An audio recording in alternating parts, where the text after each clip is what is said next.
The gleaming steel scissors glide effortlessly through the sheet of red material, slicing through as if nothing was there. The blood-red fabric parts to either side. A pair of hands pick up one of the pieces and hold it up into the air. The man admires his handiwork before draping the cloth on a dress form and pinning it in place. Although there are many tables in the large room with sewing machines and mannequins next to them, they're all empty. The man works all alone in the big room. And it is impossible not to notice that he's an incredibly handsome man, too. So good-looking that no matter your preferences, you can't help but stop and take notice of his perfect facial features, his slim, fit physique, his lithe, dexterous hands. He brushes a strand of dirty blonde hair away from his vibrant blue eyes and takes a pin out of his mouth before adjusting the fabric just a millimeter more before sticking it in place. The man steps away from the dress form and admires his work. There. Absolutely perfect. There's no doubt that this will be the closing look of the upcoming fashion show. Another masterpiece. Just like him. But that doesn't mean that he's finished. There's still much to be done, and he goes back to work at his table, sewing bits of fabric together to create embellishments for the opulent couture gown. He's so focused on his new design that he doesn't notice the fashion house's operating manager in the hall outside of the workroom. The manager points through the glass window in the door and tells the 2 police officers with him that this is the man they're looking for. There's been a number of tragic and mysterious crimes involving people connected to this fashion company, and the police have finally closed in on a suspect. Well, not the police exactly, but 2 SCP Foundation agents posing as police officers. The Foundation became suspicious after learning that there had been several missing persons, murders, and mental breakdowns, all of which involved people connected to this one company. And even more specifically, they were all connected to one man. There was plenty of evidence that something more than just regular criminal activity was happening here. Something strange was happening. Something anomalous. One of the police officers nods at his partner before gesturing for the manager to leave. It's always better not to have civilians present during a containment. The incredibly handsome man still hasn't noticed his guests in the hall, remaining completely absorbed in his work, and he doesn't even look up when the 2 agents burst into the room, both with guns drawn, not taking any chances. "Freeze! Drop your weapon!" one of the agents shouts, but the beautiful man doesn't respond and just continues snipping away at fabric with his scissors. "I said freeze!" he commands again, and this time, the handsome man at least appears to have heard them, finally stopping his work. He slowly looks up with his piercing eyes to gaze at the men who have intruded into his creative workspace. "Drop your weapon now!" the agent tells him. The man looks over at his hand, which still holds the large pair of scissors, and smiles. He gently places the scissors down on the table, careful not to let them touch the expensive cloth that is rolled out before him. "Now put your hands up!" This time, there's no response, and the man grips the edge of the table, smiling, and stares into the eyes of the agents, first one, then the other. "Hands up or we'll be forced to shoot!" The smile slowly leaves the handsome man's face.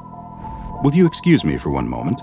he says, though with no hint in his voice that it's actually a request. The agents seem unsure of what to do. Both of them appear taken aback and confused by his nonchalant attitude. The handsome man turns away from the agents and quickly steps behind a dressing screen that's been set up near his work table. As he walks behind it, he doesn't break his stride at all. He simply passes behind the screen for mere seconds and steps out on the other side. Only once he steps out, it isn't him anymore.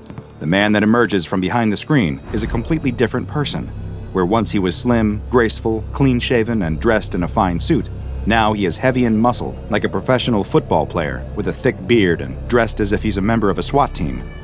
Before the agents can even react to the bizarre metamorphosis, the large man charges them and begins attacking.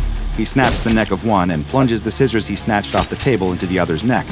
More SCP containment specialists, these ones dressed in tactical gear with no attempt made to disguise themselves as everyday police, flood into the room and open fire. But the man who looks like a Navy SEAL picks up the fallen agent's guns and begins firing both at the same time. He outguns and outmaneuvers the agents, effortlessly rolling behind cover while constantly firing, taking out agent after agent. Screams fill the air, both from the dying SCP agents as well as the civilians who are struck through the walls by the onslaught, including the manager, who had snuck back to the door window to watch what he thought would be the snobby, handsome man being taken into custody. The window behind the Special Ops soldier explodes, and 2 SCP agents rappel through, catching him by surprise and knocking him to the ground. It takes even more agents rushing in to hold the man down as he struggles and screams like a wild animal, breaking one of their jaws for good measure before they're finally able to subdue him and confine him with heavy-duty straps. When all is said and done, 17 agents and 10 civilians have lost their lives, but the anomaly has finally been contained. Once it is taken to a secured location, it is given a new designation, SCP-056, but the site staff soon give it a new nickname, calling it simply a beautiful person. SCP-056 is one of the most deceptive and one of the most dangerous anomalies known to the SCP Foundation. It is a being whose size, gender, and appearance can all vary in an instant, and which will change in response to its environment.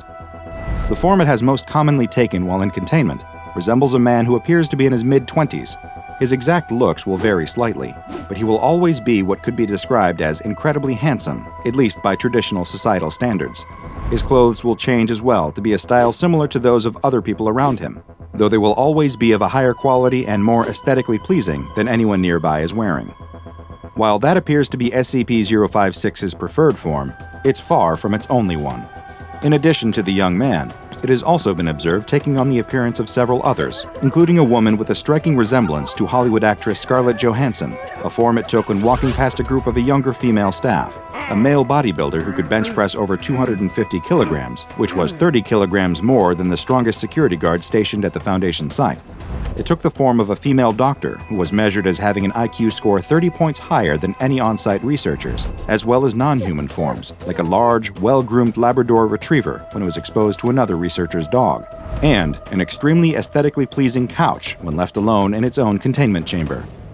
These changes from one form to another occur whenever people lose focus on the subject, something that seems to happen when new people are exposed to SCP-056. And once they lose focus, it's able to change in appearance virtually instantaneously. Attempts to film the transformation have resulted in the recording equipment exhibiting the same effect, seemingly losing focus, and being unable to see exactly what happens when SCP-056 changes from one form to another. Its clothing will change along with its bodily form, though so far it hasn't been observed manifesting weapons or other tools. Great efforts have been made to determine SCP-056's original form, though so far, these have all been met with failure. When placed within an empty concrete cell and placed under constant video surveillance, the cameras experienced the same loss of focus that others did, and then were met with a rather surprising figure left in the room. SCP-056 had taken the form of a video camera, similar to the one being used to record it, though a slightly more advanced and expensive model. Additional attempts were made to discover its true form, this time without direct observation equipment, with researchers instead making use of passive scans that could detect changes to life forms. When they left SCP-056 alone and monitored it using these tools, what they found was nothing. There was no detectable body temperature, heartbeat, or even weight. It appeared that when not observed, SCP-056 simply ceased to be. Those who have personal contact with SCP-056 often report that the anomalous entity makes them feel substandard or jealous, as if they can't measure up to it, yet at the same time will seem to seek its approval. This extends to SCP security staff, who will express a desire to follow its commands, while researchers will try to argue with it, something that usually results in them leaving its containment cell feeling as though they were outwitted by its intelligence. And SCP-056's expert communication abilities seem not to be limited by complex subjects or language barriers. Research has shown it to be fluent in at least 200 different dialects, and it has exhibited an expert level of knowledge in such varied topics as fashion, automobiles, theoretical science, sports, and a multitude of others, all of which it will usually show a greater knowledge of than the person it is conversing with. And despite leaving the conversations feeling dejected about their own abilities, those who talk to it will almost always express a desire to speak with SCP-056 again, as if they can't resist being made to feel inadequate by it. A number of tests were then performed to discover just what form SCP-056 would take when presented with various situations, and the results were rather interesting. In the first, a male Class D personnel was given a knife and told to try and attack SCP-056. 056 quickly took the form of a young, fit man who was able to effortlessly disarm the attacking D-Class and killed him with the knife instead.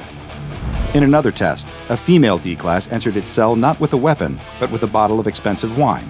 They were met with SCP-056 in the form of a young, beautiful woman who accepted the wine, but upon trying it, spit it out in the D-Class's face and sent them away. Next, researchers sent 2 D classes in at the same time, one male and one female, with no specific orders at all. SCP-056 appeared as a beautiful woman in a well-tailored business suit, who proceeded to examine both the D classes, pointing out their each and every physical flaw before sending them 2 on their way. Researchers then tried sending 10 Class D personnel into the cell, all of whom were male and who had expressed a romantic preference for females. SCP-056 appeared as an especially beautiful female in a low-cut red dress. 056 didn't interact with the group in any way, but after 10 minutes, the D classes began to look uncomfortable. Soon, an all-out brawl broke out between the D classes as they violently assaulted each other, apparently for SCP-056's approval. 056 seemed to watch the melee with pleasure for several minutes before calling an end to it and sending them all out. A member of staff then volunteered to be tested with SCP-056, a Level 4 personnel who was regarded as being especially beautiful herself. She entered SCP-056's cell, where the anomaly took the form of a similarly beautiful, professional-looking woman, and the 2 proceeded to have a conversation, discussing various advanced personnel management techniques.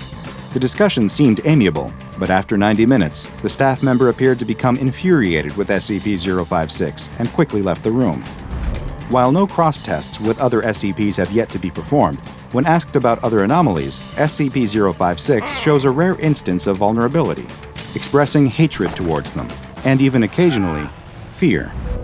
SCP-056 has been relatively benign in its time in SCP containment, seemingly content to spend its time around Foundation staff. It's been allowed to have a cell of its own choosing, as well as pick its own furnishings, which have tended towards expensive and fashionable decor. Security staff assigned to guard it are equipped with high-powered tranquilizers, and any staff that exhibit mental irregularities after extended exposure to SCP-056 must undergo immediate psychological examination.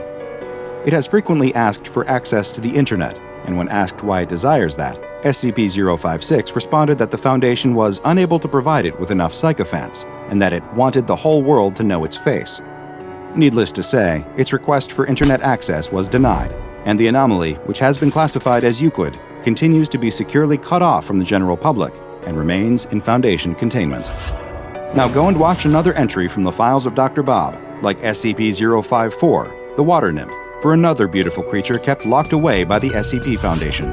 And make sure you subscribe and turn on notifications so you don't miss a single anomaly as we delve further and further into the SCP Foundation's classified archives.